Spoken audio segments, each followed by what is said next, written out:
Hola, buenas noches a todos y a todas. Agradecemos que nos acompañen en la presentación de La democracia a prueba, elecciones en la era de posverdad del escritor Ciro Murayama.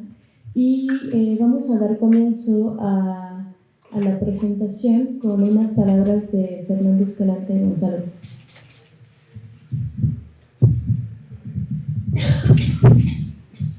Muchas gracias a ustedes, gracias sobre todo, Ciro, por la invitación.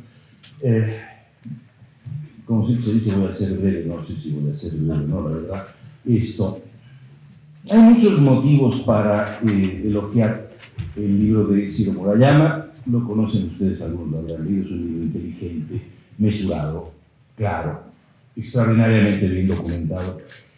Pero me interesa sobre todo subrayar un aspecto del libro, un elogio posible, y es que es un libro útil para entender la democracia mexicana. Y es necesario en la medida en que hace falta entender la democracia mexicana.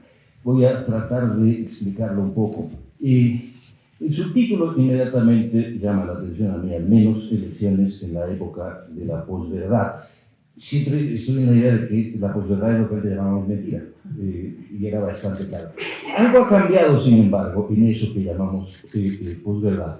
No el hecho, mentir sigue siendo lo mismo, sino la recepción de la mentira, la manera en que se recibe y se procesa la mentira, y creo que de eso se trata. El único recurso para evitar que la vida pública mexicana se nos convierta en un pantano, y que este modo de recibir la mentira prive y que se convierta en un pantano de descalificaciones y de gritos, es la información. ¿Sí? Información seria, clara, contrastable, para que nos podamos poner de acuerdo por lo menos en los hechos, porque el problema es que no nos podemos poner de acuerdo ni en los hechos. Y creo que eso es lo que ofrece fundamentalmente el libro de Ciro Murayama, y que por eso importa. Pongámonos de acuerdo en los hechos, después discutimos.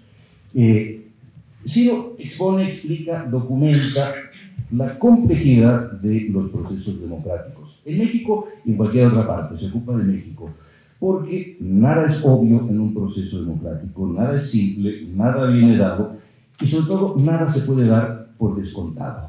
Ni la confiabilidad del padrón, ni el cómputo de los votos, ni el registro de las actas, absolutamente nada. Repasar, siguiendo los capítulos del libro de Ciro Murayama, repasar el procedimiento entero, desde la integración del padrón hasta la jornada electoral, las impugnaciones, los litigios, es un muestrario de todo lo que podría salir mal. Y es verdaderamente aterrador ver todo lo que podría salir mal en ese proceso. Y de paso, al ir repasando todo lo que podría salir mal, señala algunos de los nudos del proceso democrático mexicano. Para mí tiene especial importancia, y disfruté especialmente la lectura de los textos de varios de los votos razonados de Ciro Murayama en el Consejo del IFE sobre algunos de los asuntos más complicados que le ha tocado resolver al Instituto Nacional Electoral. Son textos estos que vale la pena leer. Si no leen el resto del libro, lean, están separados además tipográficamente para que los encuentren, los votos razonados de Ciro Murayama, porque son un ejemplo de claridad, de rigor y de lógica. Son literalmente irrebatibles los que incluye. Basta esto, leer los votos particulares de Ciro Murayama y ver el destino de esa votación después en el Tribunal Electoral, para entender que en el Tribunal Electoral está uno de los nudos de nuestro sistema político. Si en esos puestos, con esa responsabilidad, hay personas que razonan así, como los miembros de nuestro Tribunal Electoral, entonces estamos en serios problemas. Si son capaces de emitir esas sentencias, entonces nuestro problema es muy grave. Según yo, el problema está en la primaria, en las clases de lógica que no hay, y en las clases de ética que tampoco.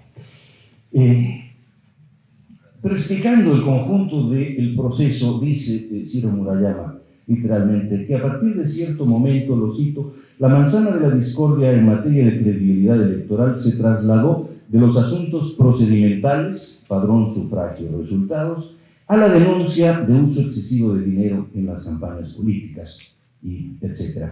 Y creo que esa ha sido la función básica del IFE y del INE. cambiar el lugar del litigio en los procesos electorales, expulsar la desconfianza hacia el exterior del sistema electoral. En el origen de este proceso, la desconfianza estaba en el centro.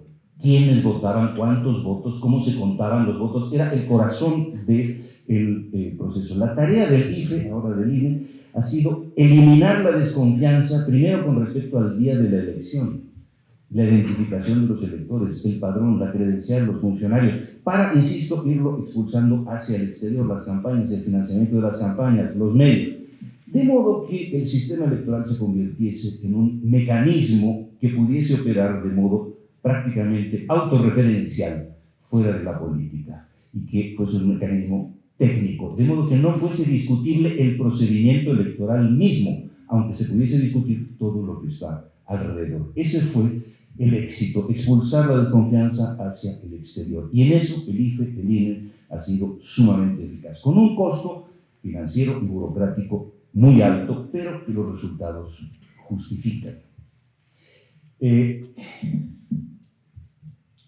modo como esto se consigue es la operación básica del INE. Me interesa reparar en un punto. En buena medida, la credibilidad de las elecciones, dice Ciro Murayama, depende de que sean ciudadanos que votan y cuentan. Se entiende, nuestras elecciones son creíbles porque son los ciudadanos y no el gobierno el que las organiza, porque venimos de donde venimos. Pero me gustaría introducir un matiz sobre esto. Quien evita el fraude electoral es el INE, no los ciudadanos. Es el INE y la legislación electoral. Porque antes los que hacían el fraude electoral eran los ciudadanos. Los que han hecho el fraude toda la vida han sido los ciudadanos, no eran marcianos. Eran los ciudadanos los que, si se les permitía y tenían el incentivo que fuese, alteraban el resultado. Y hoy lo harían si pudieran. Los ciudadanos, que siempre han sido los que han, insisto, alterado. El sistema lo que hace es poner a los ciudadanos a vigilarse entre sí e imponerles una regulación rigurosísima sobre lo que pueden y lo que no pueden hacer. Y eso es lo que hace una elección creíble. Ustedes habrán estado, como he estado yo, en una mesa electoral. Yo no me sentía ciudadano, yo me sentía burócrata por un día. Había una serie de reglas que tenía que cumplir, un horario al que tenía que llegar y un montón de cosas que tenía yo que hacer, quisiera o no quisiera. No era mi voluntad cívica ni mi virtud cívica, que no tengo mucha, la que hizo que yo no metiera votos a favor de mi partido. No, era que no tenía yo más remedio. De eso se trata. Y por eso es importante hacer el elogio del INE, porque es la institución la que impide el fraude. Por eso la elección es creíble, porque ese día, ese 1,5 millones de ciudadanos actúan como burócratas alemanes. Eso es lo que hace funcionar la democracia mexicana. Todo el aparato del INE está diseñado contra las tentaciones que naturalmente aquejan a los ciudadanos. Todo eso quiere decir que el proyecto de la institución es la despolitización del sistema electoral. Y uno de los detalles más interesantes que yo, de formación profesional, encuentro interesantes en el libro, es cómo se explica el procedimiento de distritación que sigue el libro, la manera de diseñar los distritos. Bueno, ese es uno de los puntos de litigio político más álgidos en cualquier país del mundo, porque es la decisión política fundamental. Bueno, hemos despolitizado hasta eso, el diseño de los distritos electorales. Y hasta aquí el optimismo que permite el libro de Ciro Murayama. El resto pues no es para estar tan contentos. Varias de las cosas, voy a mencionar solamente dos, varias de las cosas que dice Ciro Murayama, que insiste en varios puntos del libro, es que la información que genera el Instituto Nacional Electoral debería ser usada mucho más por los académicos, que hay una gran masa de información que no está siendo utilizada para estudiar la sociedad mexicana y el sistema político mexicano. En particular me interesa la posibilidad de hacer una sociología de las prácticas ciudadanas a partir de determinada información de la que produce el INE. Me interesa especialmente porque son páginas muy divertidas en el libro, las que se refieren a la información sobre el registro de candidatos independientes. Y en particular, por supuesto, los casos de Margarita Zavala y Armando Ríos Peter. Hay un patrón que describe y explica con abundancia de números y con unos datos verdaderamente abrumadores. Hay un patrón que dice que hay un negocio de firmas. Hay un negocio de firmas ciudadanas para registrar candidatos independientes. Y descubre quiénes son y cuándo y en qué horario y desde qué lugar se emitieron qué fichas. Y sobre todo cómo lo hicieron. Lo interesante es que los candidatos y sus asesores y sus partidarios saben que eso sucede así. Es decir, hay una buena cantidad de decenas de miles de ciudadanos mexicanos que saben que hay, por ejemplo, un negocio de firmas para registrar candidatos. Los que no son políticos y que por eso son los más confiables. Hacer la sociología de ese fenómeno el negocio de las firmas, que es también el negocio de las asambleas para registrar partidos políticos y que es el negocio de etcétera, etcétera. Eso es el negocio de la ciudadanía, y perdón, son ciudadanos los que hacen el fraude. Sería interesante estudiar. Otra historia enormemente interesante para mí es la del famoso fideicomiso de Morena en 2018. Creo que la sentencia del Tribunal Electoral sobre el fideicomiso debe pasar a los libros de texto para estudiar la historia del derecho. Es una pieza verdaderamente de antología. No se puede escribir más disparates en menos páginas. Pero eso hace que sea mucho más interesante la operación completa del fideicomiso, porque lo que es evidente, lo que muestra el voto particular de Ciro Murayama, es que los militantes, los ciudadanos que crearon el fideicomiso, los miembros de todos ellos saben que era ilegal. Todos ellos saben que eso mismo, hecho por los militantes de otro partido, les hubiese parecido escandaloso. Nuestra vida política está aquejada de un sectarismo que hace que no se pare ante nada y que lo justifique todo. El episodio del fideicomiso lo hace a uno regresar a los buenos tiempos de Gonzalo N. Santos y de Fidel Velázquez. En el futuro, cuando se estudie la muerte de la democracia mexicana, el episodio del fideicomiso va a tener un lugar privilegiado. Tal vez podamos decir que fue el primer indicio claro de que la democracia mexicana estaba muerta, no de que se iba a morir. Y será indispensable leer a Ciro Murayama sobre eso. Voy a tomar solo 2 minutos más para explicar lo que es para mí la relevancia del libro. Se habla mucho en tiempos recientes de que estamos en un cambio de régimen. Creo que es posible, pero que hay que calibrar lo que decimos cuando decimos esto. Entre los partidarios del gobierno actual, Lorenzo Meyer o Epigmenio Ibarra, la idea del cambio de régimen es un régimen que había durado un siglo y que solo ha cambiado ahora. Supone que es irrelevante el cambio de los sonorenses a Cárdenas, o del cardenismo al desarrollo estabilizador, o de ahí al echeverrismo, o de ahí al neoliberal, que todo eso, o al PAN, que es irrelevante, que lo único realmente importante después de la revolución es que López llegue a la presidencia. Me parece un poco exagerado como imagen. Como alternativa, se puede construir, podríamos discutirlo, el Estado revolucionario tuvo por lo menos 3 regímenes. El primero, el régimen, digamos, o el régimen constructivo, hasta 1958. Después, el priismo clásico, digamos, de 58 a 82, 83, 84, y a partir de entonces surge o se forma el régimen de la transición. El régimen de la transición tiene un sistema político de 3 partidos organizados en un eje ideológico, PRI, PAN, PRD, que pueden ganar elecciones y comienzan a ganar elecciones. Y se construye para sostener ese sistema político un exoesqueleto del Estado de instituciones autónomas. La Comisión Nacional de Derechos Humanos, el IFE, el IFAI, la Comisión Reguladora de Energía, la Comisión, todas las demás. Un exoesqueleto técnicamente competente para proponer un modelo de orden social que es básicamente democracia, Estado de Derecho, transparencia y economía de mercado. Ese es el régimen de la transición, que responde a un conjunto de valores a los que corresponde nuestra idea de lo que son las instituciones: transparencia, legalidad, imparcialidad, etc. Ese es el régimen de la transición.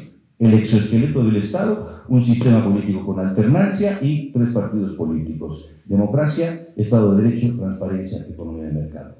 Eso es lo que está en riesgo de cambiar. El régimen que habíamos construido de 85, 88 en adelante. Y creo que el libro de Ciro Gómez Leiva documenta Ciro Murayama documenta de la mejor manera lo que significa la crisis de esos valores, la crisis de ese sistema, que es lo que está probablemente cambiando, si no es que ya cambió. Gracias.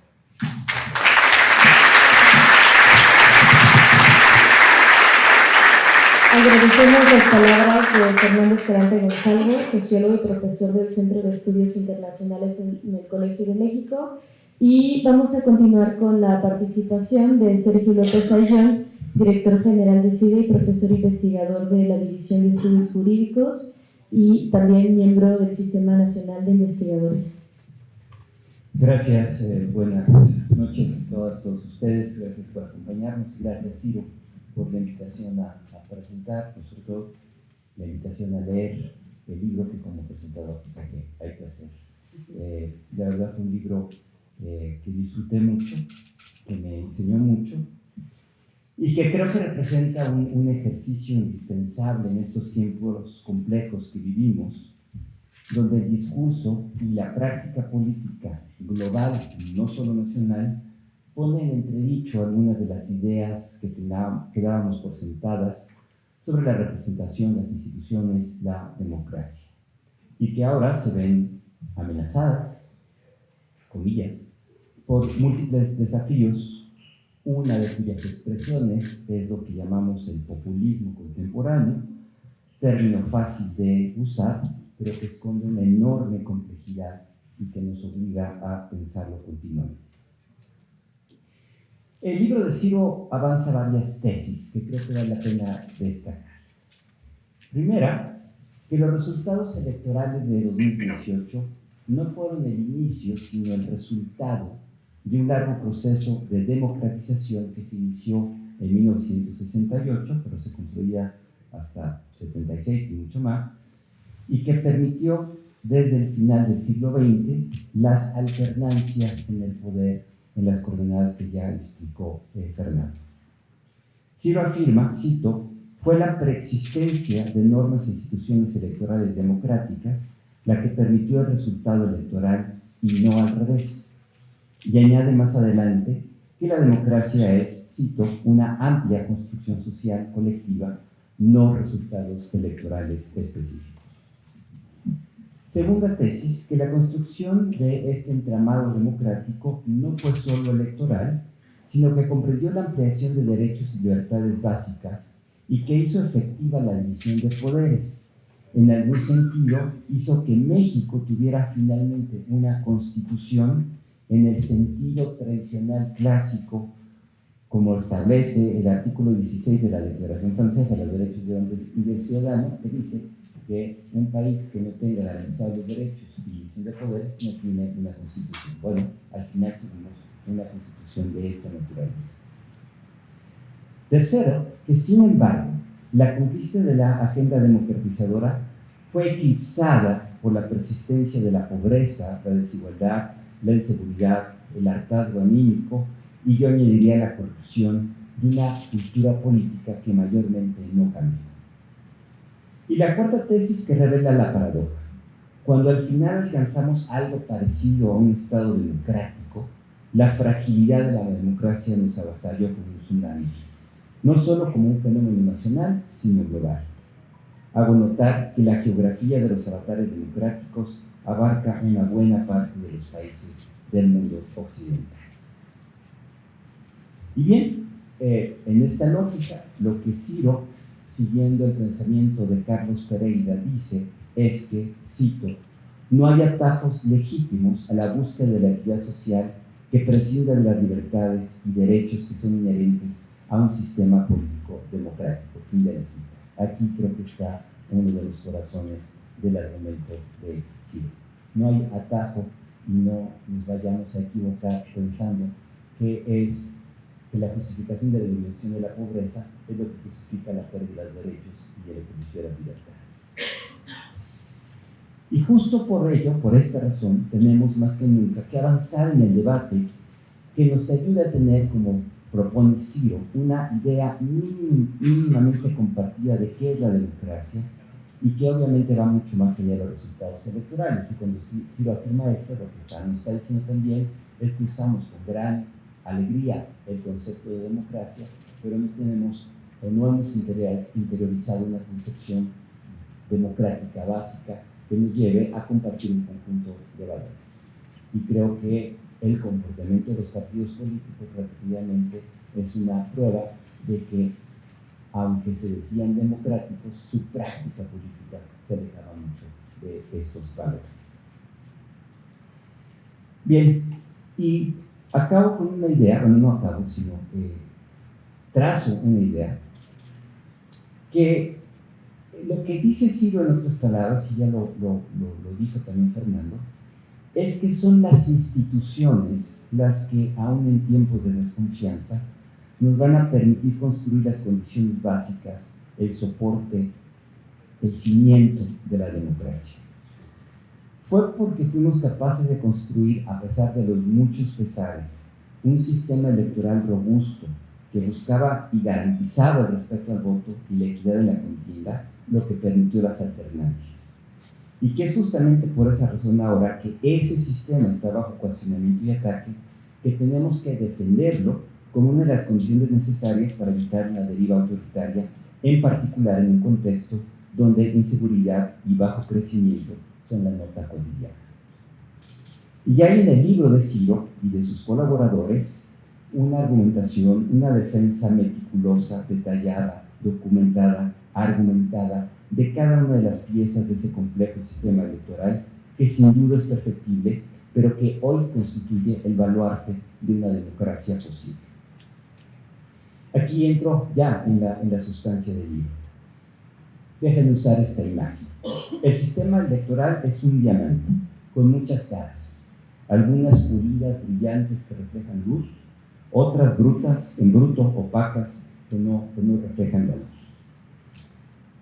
Ciro nos permite transitar por cada una de estas facetas, del padrón electoral al dinero público para los partidos o al voto del extranjero. Sería imposible comentar todos y permíteme dedicarle unos minutos a tres dimensiones, a tres caras de este sistema. Primero, el sistema profesional electoral. Organizar las elecciones en México implica una movilización en todo el territorio nacional y una logística enormemente compleja. Asegurar que 56 millones de personas votaran y que sus votos sean contados, me parece una proeza de organización. Y para eso se requiere de un cuerpo profesional de funcionarios que sepan hacer lo que se tiene que hacer en el momento que hay que hacerlo y con las garantías que se requieren para todos. En el CIDE venimos insistiendo desde hace décadas que los sistemas profesionales de carrera son uno de los soportes de la institucionalización y de la gobernanza democrática. El tema es bien aburrido y solo algunos nerds de Santa Fe les emociona. También reconocemos que no hay un sistema profesional perfecto y que todos tienen luces y sombras. Pero es su constitución, su integración y su funcionamiento la condición de la estabilidad que permite la operación de las instituciones democráticas.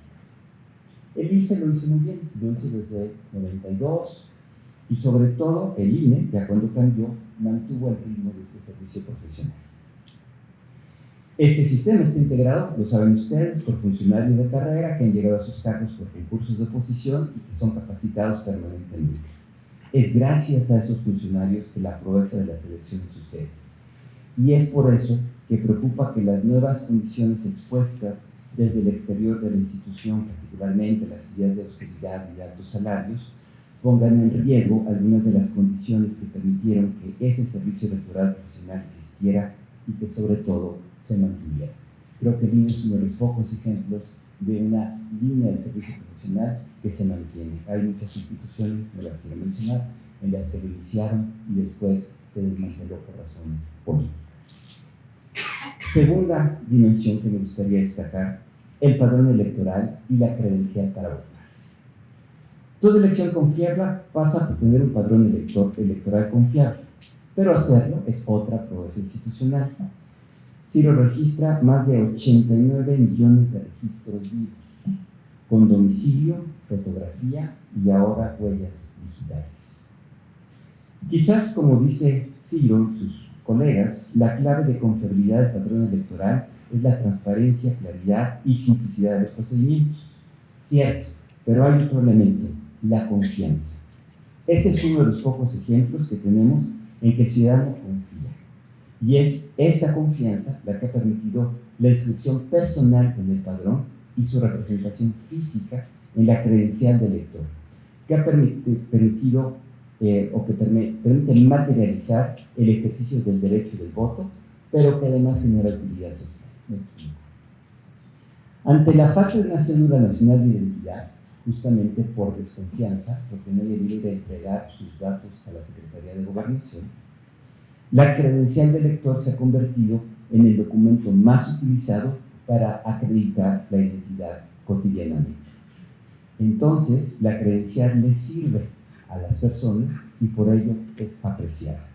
Y gracias a ello, el ciudadano también sabe que hay elecciones, que puede votar, que su voto vale y que será contado. Y creamos un círculo virtuoso. Es solo uno de los pocos ejemplos en que esta credencial materializa el derecho, pero materializa también un derecho que se convierte en algo útil para la vida cotidiana de un ciudadano. Hoy, con la tecnología, esta enorme base de datos se ha vuelto objeto del deseo de muchos. Y claro, puede servir para muchos propósitos.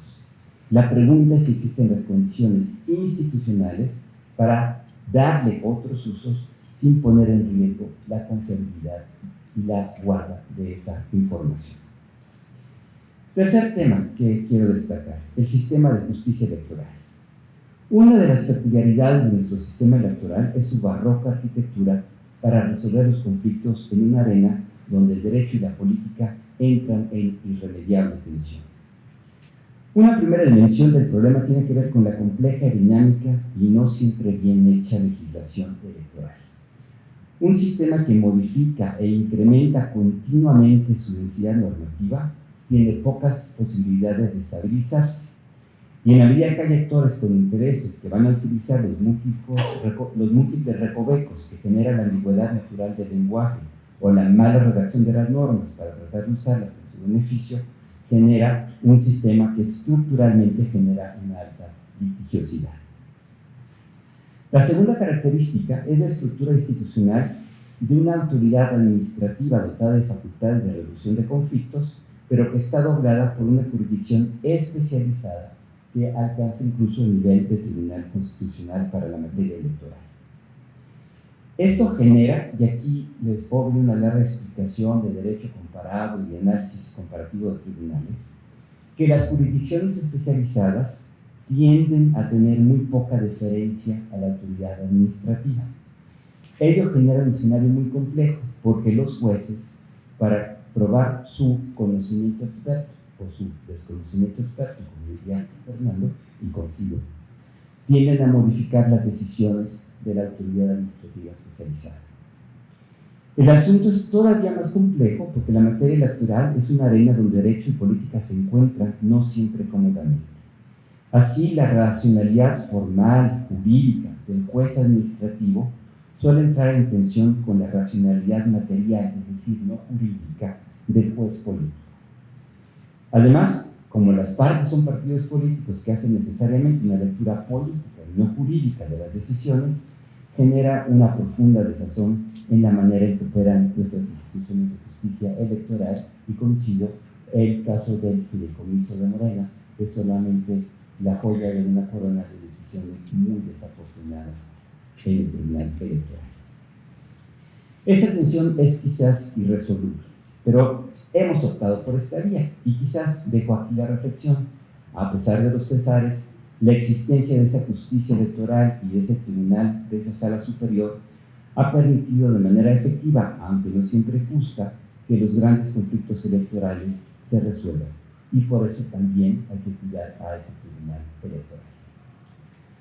Concluyo con una reflexión final. Son tiempos difíciles para la democracia y las instituciones. Un tiempo donde existe un desafío muy probablemente justificado hacia las clases políticas y sus estructuras atadas a la democracia. El problema es que la alternancia representada en las muchas complejidades del populismo es suponer modelos de gobierno sin contrapesos y temporalidades y en donde las elecciones no sirven para evaluar, sino para confirmar la razón y la fuerza del ganador. Dice Nadia Urbinati, cito: el populismo reinterpreta la democracia como mayoritarismo radical. Es una admisión de la política como una guerra más que un juego, en una cuestión de ganadores y perdedores, sin ficción de universalismo. El populismo representa la celebración del desencanto político, el fin de todas las utopías e idealizaciones. Representa la acogida de una visión hiperrealista de la política como la construcción y ejercicio del poder por el fuerte. Fin de la cita. Por ello, y contra ese escenario, tendríamos que multiplicar los espacios deliberativos, tendríamos que construir condiciones de justicia y equidad, establecer mecanismos para el ejercicio efectivo de los derechos y fortalecer las instituciones del Estado, únicas capaces de operar las condiciones del cambio que urge. Las instituciones importan, hay que decirlo para no olvidar. Muchas gracias.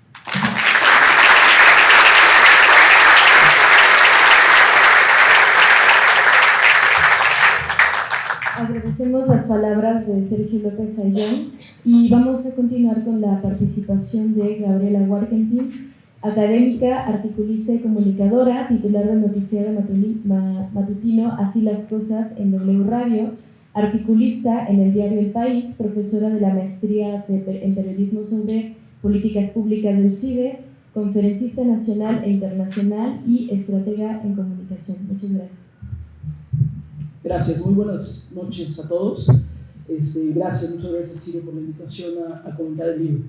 Lo primero que voy a decir es que como alumna de prepa, cuando vi el libro y lo abrí, vi que tenía un montón de numeritos y gráficas y cosas así, dije, híjole, esto va a ser un plomazo, ¿no? Para alguien que como yo no está acostumbrada a meterse a numeritos, a gráficas, a curvas y a cantidad de tablas. Pero la verdad es que se lee muy bien y uno hay que reconocer también eso. Cuando un libro tiene, lo decía Fernando un poco hace rato, cuando un libro tiene tanta información, se agradece que además se lea muy bien y que termine incluso la información graficada, los números, la contraposición de datos, termine siendo parte de una narrativa. Así que en verdad eso se agradece y el libro se lee muy bien y se lee de una manera muy fluida, así que en verdad eso lo agradezco porque no es fácil con un texto de esta naturaleza para alguien como yo, que no soy experta en temas electorales, y que incluso hay algunas cosas en las que yo no me había metido tan a fondo como ahora que lo estaba leyendo.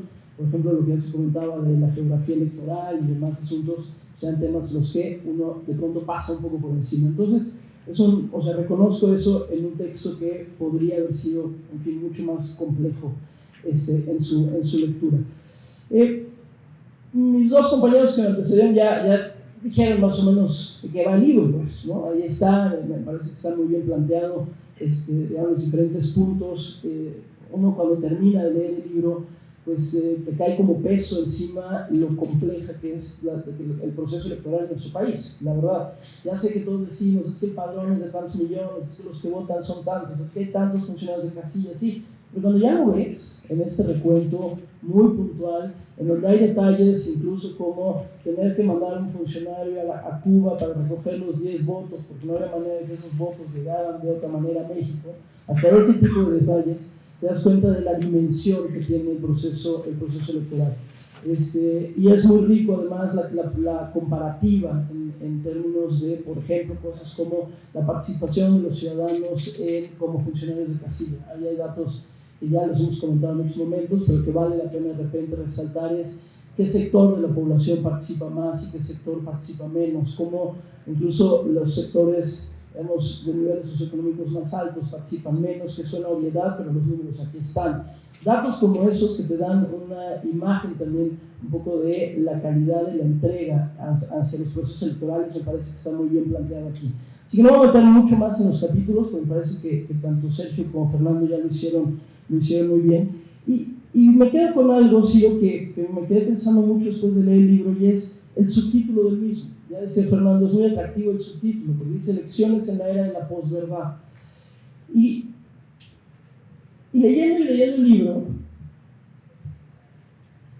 me quedo con un sentimiento de absoluta preocupación relativo precisamente al tema de la posverdad. Es tan complejo lo que hemos construido, es tan denso lo que hemos construido, es tan técnico lo que hemos construido, que esto es la perfecta víctima de la posverdad. Porque no hay manera de narrar esto de una manera sencilla que permee el tejido social en términos de que se vuelva atractivo, defendible y por lo tanto necesario. Porque esto se convirtió en algo gigantesco.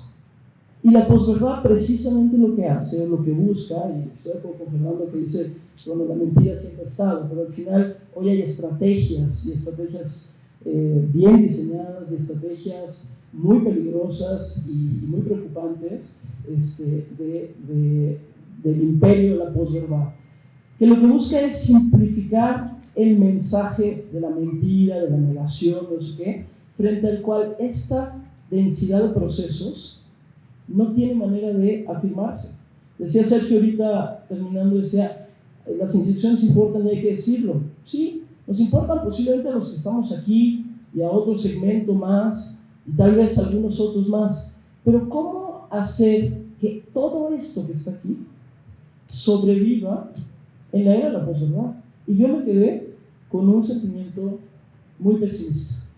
Porque me parece que tenemos aquí una tarea muy importante, incluso creo que casi o sea, en realidad no te metes tanto al tema de la posverdad, sino es como la base sobre la cual está construida toda esta narrativa, de decir, es que esto sí existe, y esto sí tendrá sus problemas, y tendrá sus nudos, y tendrá cosas que de repente se vuelve gigantesca, y de repente se vuelve muy cara, y de repente el modelo de comunicación es muy cuestionable, el modelo de comunicación política que tenemos hoy, unos le parece que está bien, otros le parece que está mal, se hicieron avances, está el tema de los debates, hay un montón de cosas que podemos debatir. Sí, pero esto se convirtió también en un monstruo que en la era de la posverdad, que busca narrativas simplistas, reduccionistas y efectistas, pues pierde todo. Entonces me quedo con la preocupación de la democracia prueba, sí, la democracia prueba esta democracia de la que estamos hablando, que además hay un muy buen marco teórico conceptual desde el inicio, desde donde está partiendo Ciro, es muy claro desde donde está partiendo, desde donde está mirando la problemática. Entendida la democracia así, como lo estamos planteando aquí, yo digo, no solamente está a prueba, sino está en un riesgo brutal. Porque mientras leía muchas de estas cosas, decía, claro, pues es que todo esto tiene hoy un correlato de posverdad, o de mentira, o de transverdad, o como le queramos llamar, inmediato, muy efectista. Y entonces, creo que lo que toca, y eso es posiblemente una reflexión que tenemos que hacer en algún momento dado, es, bueno, cómo esto lo traducimos en algo que en verdad sirva, funcione y se vuelva significativo. Porque decía Sergio ahorita, que esta parte está obviamente también aquí, todo el proceso de credencialización, y lo que significa, y el padrón, y si no sé qué, está muy bueno también la parte donde pues se desmitifica un poco esta idea de que el padrón lo compras en Tepito, ¿no? Está buena esa parte donde, bueno, pues hay estos casos, y ante estos casos se ha actuado de tal manera, entonces se vuelve todo como muy, muy puntual y se aterriza de una manera muy clara. Pero una vez que lo terminas de leer, me imagino que muchos dicen, sí, pero de todos modos se compra en Tepito. A pesar de que aquí está, de todos modos lo consigo en Tepito. Bueno, pero a ver, enséñame en dónde. No, es que el primo del tío del amigo lo compró en Tepito. Es decir, estamos ante un problema narrativo muy importante. Y esa es tal vez la sensación que me fue este libro. Evidentemente no es culpa del libro, es culpa de es más, el libro es tan valioso que nos lo pone en evidencia. A mí me parece, y lo decía muy bien Fernando hace rato, me parece que este libro es incluso un libro que debemos de tener referencia por la cantidad de datos que tiene, porque puede irte para atrás y para adelante, de quiénes han sido candidatos, cómo funcionaron, transiciones. Hay, por ejemplo, toda la tabla de las transiciones a nivel gobernadores, a nivel municipales, es fascinante porque te muestra ahí de una manera muy clara cuál es el mosaico del país que somos. Pero insisto, creo que el subtítulo es el que le da ese peso todavía más fuerte al libro, porque sí, lo dice Ciro al final en el epílogo, cuando dice, bueno, pues sí, estoy preocupado por tal y tal y tal, y estamos las instituciones y defender las instituciones y el proceso democrático, etcétera, revisando lo que está mal y corrigiendo lo que está mal. Pero insisto, en la era de la posverdad, efectista, inmediatista, simplista, y que además se viraliza de una manera que va mucho más allá de redes sociales, ya no tiene ni siquiera que ver con redes sociales, aunque evidentemente importan, pero que tiene esta dinámica comunicativa. Me preocupa que esto es casi la prueba de por qué lo otro de pronto puede calar, y por qué puede calar un mensaje que pueda llegar desde la Presidencia de la República, que aquí mismo Ciro lo cita, el presidente de la República, cuando dice una serie de cosas sobre el fraude, sobre ahora sí vamos a tener buenas elecciones, ahora sí ya no va a haber fraude, como si todo esto no hubiera existido. Eso puede calar muy bien, precisamente porque todo esto se volvió muy complejo. Entonces creo que ahí hay un reto. No tiene que ver ni siquiera con un reto de comunicación, tiene que ver un reto de cómo estamos asumiendo, digamos, este proceso frente al momento que estamos viviendo, el momento que no es solamente en México, el momento ahora sí que es el espíritu de los tiempos que corren, pero que en México tiene su propia manifestación. Entonces, si no por otra cosa, creo que vale muchísimo la pena leer este libro para que lo pensemos juntos, para que pensemos juntos esto que dice Sergio, las instituciones importan y hay que hacerlo saber, pues sí, pero ¿cómo lo hacemos saber? Porque en este caso particular, esto es un monstruo que funciona, que camina, que se puede hacer más pequeño, se puede hacer no sé qué, pero esto es precisamente lo que termina resbalando en este entorno absolutamente efímero y de verdades inexistentes, que es lo que estamos nosotros viviendo hoy, a esto que se le llama la era de la posverdad. Para mí la lectura de esto me significó un reto de lo que vamos a hacer.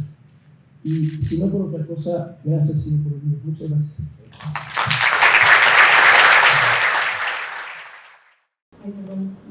En 2014 fue designado por la Cámara de Diputados como consejero electoral del Consejo General del Instituto Nacional Electoral por un periodo de 9 años. Damos la palabra a Ciro Murayama. Muchas gracias. Gracias, Iracema. Pues muy buenas noches a todos, a todas. Gracias por acompañarnos. Y pues en primer lugar, el agradecimiento destacado a Gabriela, a Sergio, a Fernando por haber dedicado su tiempo y su conocimiento a leer este trabajo que pues en buena medida ya lo han contado ustedes. Tuvo como motivación sobre todo la preocupación, y yo digo que México ha avanzado democráticamente, trato de demostrarlo con datos que están a la vista de todo aquel que quiera asomarse a las estadísticas de los resultados electorales, la conformación de los congresos, las alternancias, 3 en la presidencia de la República en apenas 18 años, 66% en las gubernaturas que se votaron en los últimos 4 años, 60% en las presidencias municipales, etcétera, etcétera. Pero tengo la percepción desde la tarea de consejero electoral junto con los compañeros de trabajo con los que nos vemos todos los días, de que hacer elecciones en México es en efecto una suerte de carrera de obstáculos y que una vez que la concluyes ni siquiera se reconoce que la concluiste, incluso por quienes se vieron directamente beneficiados en mayor medida por esa construcción institucional que nos ha permitido tener elecciones limpias. Así que nosotros trabajamos frente a la desconfianza permanentemente, y bien lo dices, lo han dicho ustedes, cada paso es jugártela en el borde, porque además el INE es una de las autoridades en el mundo, yo me atrevo a decir, la autoridad electoral que más atribuciones distintas tiene. Gaby nos ayudó en el último debate presidencial. Bueno, En México, la autoridad electoral organiza los debates. En Estados Unidos son cadenas de televisión, universidades, y eso ocurre en Chile, son consorcios. Aquí es la propia autoridad que está a cargo de instalar las casillas, de fiscalizar los recursos, de lanzar los spots de los partidos, de administrar los tiempos de la radio y la televisión en más de 3,000 concesionarios a lo largo y ancho de todo el país, a lo largo de 90 días de campaña, quien organiza el debate. Si un debate te sale mal, van a decir que estás favoreciendo a un candidato y lesionando al otro. Entonces la propia legislación nos pone en el límite de la credibilidad cada día del proceso electoral. Entonces, pues nosotros digamos que vivimos con la paranoia de la responsabilidad para poder sacar adelante el proceso electoral. Y te están cuestionando todo, que si el padrón es confiable. Yo me acuerdo la noche antes, al 1 de julio, habré estado en un programa de Televisa, que son de los más vistos, con muchos teléfonos abiertos, y la pregunta más repetida a lo largo de esa noche y de las horas previas es si el marcador de la boleta del INE era confiable o si el voto iba a desaparecer y aparecer en otro emblema como si estuviera Harry Potter adentro de la boleta. Es decir, un nivel de superchería, casi de tontería colectiva, que a mí me hacía preguntarme dónde estaba nuestra propia inteligencia colectiva, si estábamos creyendo en esas cosas en ese momento. Pero lo cierto es que el haber logrado trascender los problemas de los rasurados en el padrón, el ratón loco y todas esas prácticas del fraude viejo en México, fue un éxito. Entonces se fueron cargando nuevas tareas. Naturalmente, entonces el conflicto se fue a un tema que está presente en todas las democracias, el del dinero, los escándalos de financiamiento irregular. Pero no contentos con eso, volvimos al INE o al IFE primero, la autoridad reguladora de los poderes fácticos de la radio y la televisión, y eso le hizo un daño terrible a la institución por los ataques que se tuvieron hace 10 años. Y después de eso, métete también a las elecciones locales y fiscaliza en tiempo real todo el dinero que se mueve en el país alrededor de una campaña. A ver, que tú sepas si en una gasolinera alguien le dio un maletín a un candidato, pues eso lo puede ver Dios, para quien cree en Dios, que en todos lados está. Pero pretender que una autoridad electoral tenga que hacer eso es recargar de tanto esa autoridad por sus buenos servicios prestados, que al final la puedes acabar debilitando. Y más aún cuando, frente a toda esa dificultad, encuentras un caso de financiamiento irregular, lo investigas, lo documentas y luego te dicen, no existió. Oye, pero aquí está el cadáver. Es decir, sí tenemos un sistema electoral sobrecargado, barroco le llamo yo, con gigantismo, pero me parece que no estamos frente a las condiciones de dar una discusión medianamente racional y bien intencionada para ir a un modelo, digamos, minimalista, que ponga énfasis en el respeto al voto y de las libertades. Y empezar a desregular todo lo que queremos regular y a quitarle litigiosidad. Voy a poner un ejemplo de la litigiosidad. Diario, los partidos tienen durante campaña derecho a 41 minutos en cada estación de radio y en cada canal de televisión para lanzar mensajes de 30 segundos. Es decir, son 82 spots al día por 3,000 concesionarios. si algún adversario político se siente incómodo por el contenido de un spot, pide que se retire y se lo pide al INE, que rápidamente, a través de su unidad técnica de lo contencioso electoral, hace un análisis de ese spot y si viola la ley o las interpretaciones que de la ley ha hecho el Tribunal Electoral, manda que se retire de la ley a través de la Comisión de Quejas y Denuncias. Bueno, y hay un pronunciamiento de una autoridad sobre el spot. Al partido al que le quitaste el spot, se va y te impugna ante la Sala Superior. Segundo pronunciamiento. El fondo del asunto lo resuelve la Sala Especializada del Tribunal, tercera autoridad que se pronunció sobre un spot. Y lo que diga esta Sala Especializada es impugnable ante la Sala Superior. 4 decisiones de autoridad electoral y pautamos millones de spots en cada proceso electoral. Así de enredada es la dinámica y yo creo que lo que es enredado no es comprensible y que lo que no es comprensible no es creíble.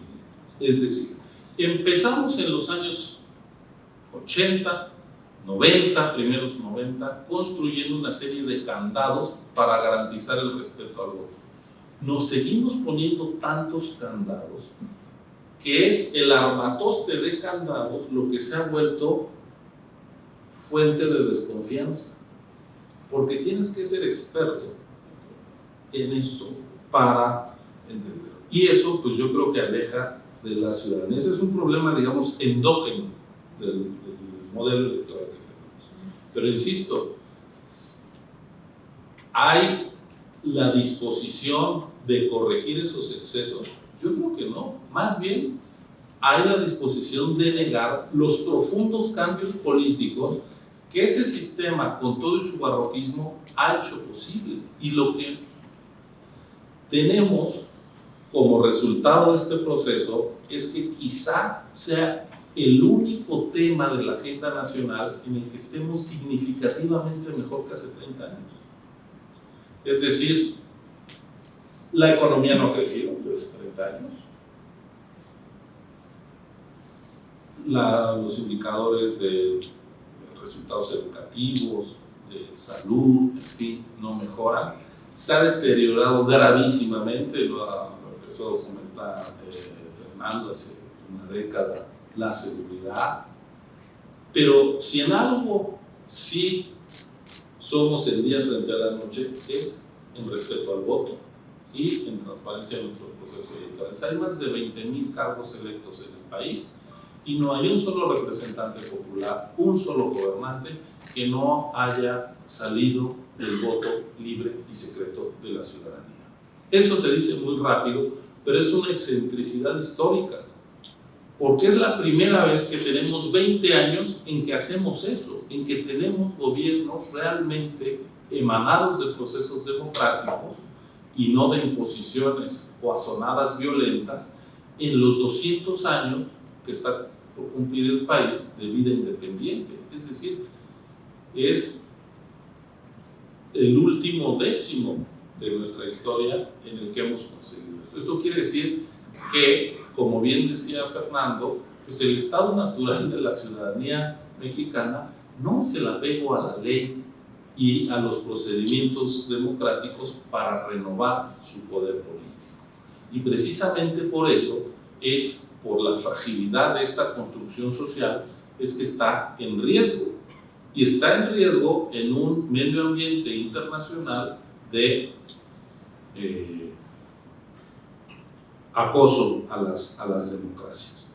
Ahora, pues en efecto yo traté de poner muchos datos y lo digo abiertamente desde la introducción. Yo no quiero que se compartan mis tesis, pero sí que se verifiquen mis afirmaciones como un punto de partida para una discusión racional, porque lo cierto es que desde ciertos sectores no poco informados también se llega a decir que la democracia empezó gracias al resultado electoral, es decir, que entraña además una posición profundamente autoritaria. Elección que no gano yo es elección fraudulenta.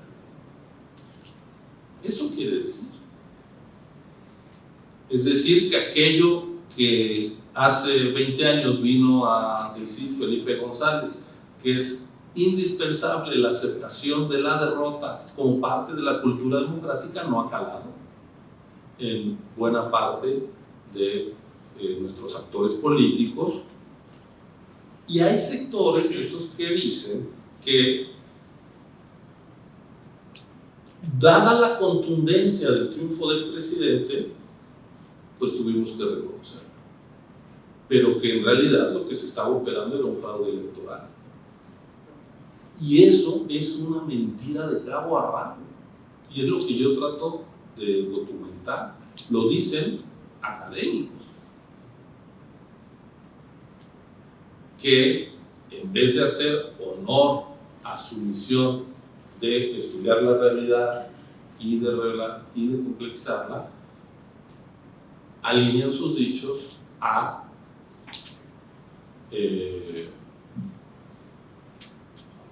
intereses políticos, olvidándose de la ética y de la estética también, ¿no? Entonces, pues sí, yo traté de ofrecer datos. Me di cuenta, después de ver el libro, que la persona que más influyó en mi formación me dijo una vez, el economista, la doctora Rendón, me dijo: mira, un texto de economía no está bien hecho si no tiene cuadros y gráficas.